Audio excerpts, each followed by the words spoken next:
Hi guys, my name's Gavin. What I wanted to do today is just give you a little tutorial on position absolute, position relative and z-index and how that applies within CSS, and really just what that can do to sort of help aligning content and doing different sort of displays and stuff like that.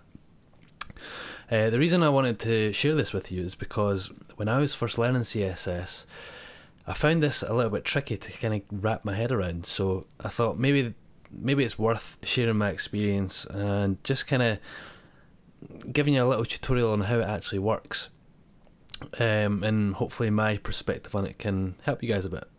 Right, so let's jump into it. Okay, so here we go. What we've got here is just some simple markup. Some simple styles, and what I've done is I've just done 3 boxes inside a parent. I've color coded them just to make things a little bit easier for you to sort of understand. So what we'll do is we'll just jump in and start with position absolute, and I'll give you a flavour of how that actually pans out, and you can just kind of see what happens here. So if we take box 2, which is this yellow one here, and we give this a position of absolute, you can see, strangely, the red box disappears. You're probably thinking, why would that be? Well, the reason for that is because by giving box 2, the yellow box, position of absolute, it actually takes it out of the flow of the whole document. So it sees the red box is coming immediately after the blue box. And the yellow box now, by default, sits on top.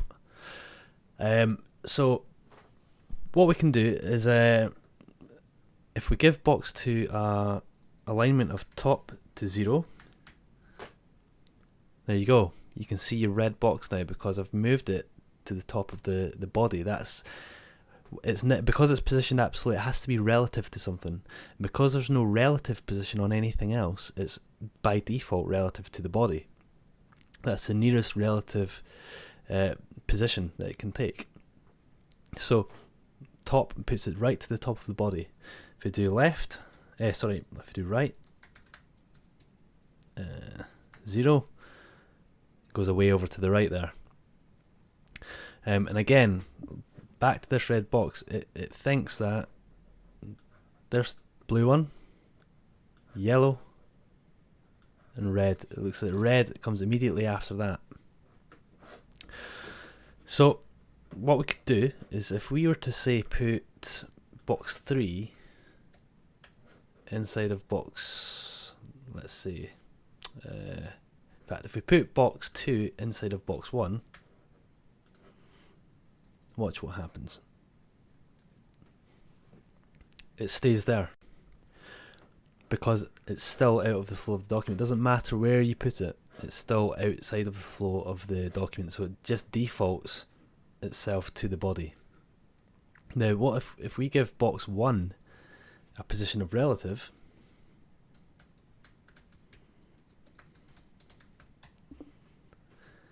it's now, as you can see, it's now relative to box 1. So position absolute on box 2 is relative to now box 1 as opposed to the body.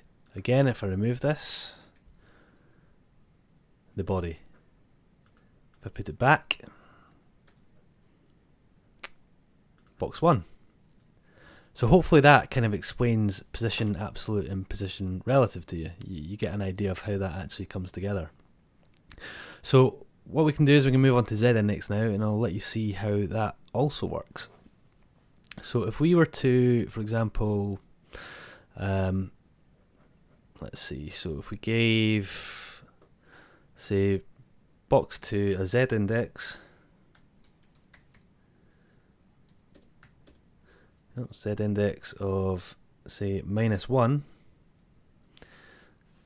it's now behind the blue box. The default position of z-index is 0. -1, so it now goes behind there. Alright, so let's just put it to 0 for now. Let's move on to box 3. Let's do something with this. So let's take it out of Let's take it from here. We'll put it inside of box 1. Alright, so there's no position absolute on that or anything. We'll just give this a position of absolute.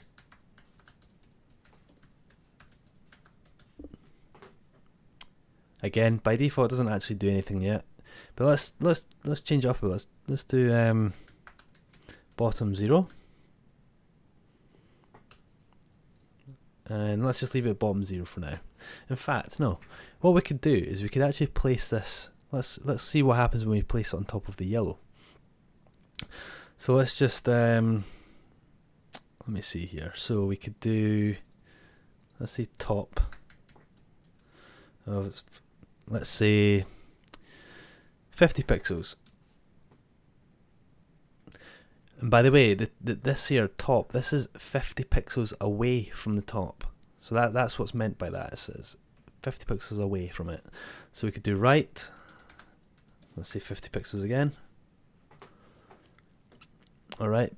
Now it's on top because I'm now just going to show you a little bit about z-index and how this works. So let's give this a z-index of, z-index of 1. So it jumps behind.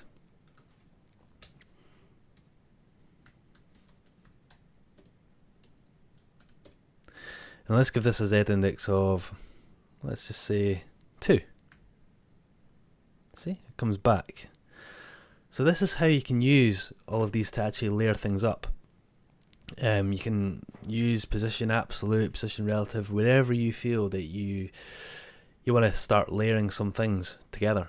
You can make some really cool effects by doing this. What we can also do here is we could say, for example, let's put a paragraph inside here.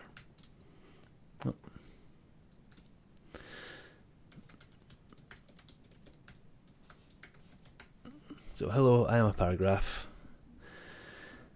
And let's just give it some positioning. So box 1, P,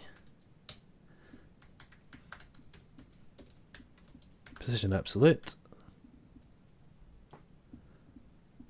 Okay, so now what we could do is we could say top 60 pixels, right 60 pixels. Now you can see, look, it's disappeared. That is because, again, we've got z-indexes applied here. So these two, remember, this will be default z-index of 0. Basically it's sitting as this by default. So what we have to do is give this a higher number than both of these two, and you'll see that it will jump on top of them. There we go. So I hope that demonstrates how you can layer some things on top of each other.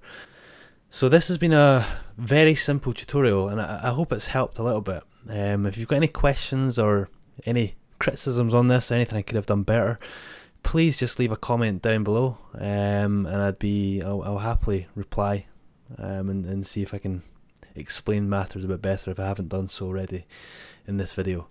Now, one thing before I go is it's a good idea to get a comprehensive course in learning this rather than just looking at some random videos. I mean, you can do that, but a good guide to learn HTML, CSS and JavaScript.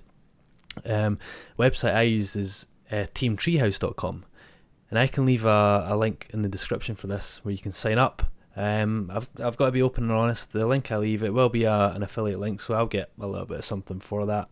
But as long as it helps you, what does it matter? So yeah, if you want to learn more, check out my other videos which are coming soon, and also check out Team Treehouse. Hope that helps. Cheers guys, bye for now.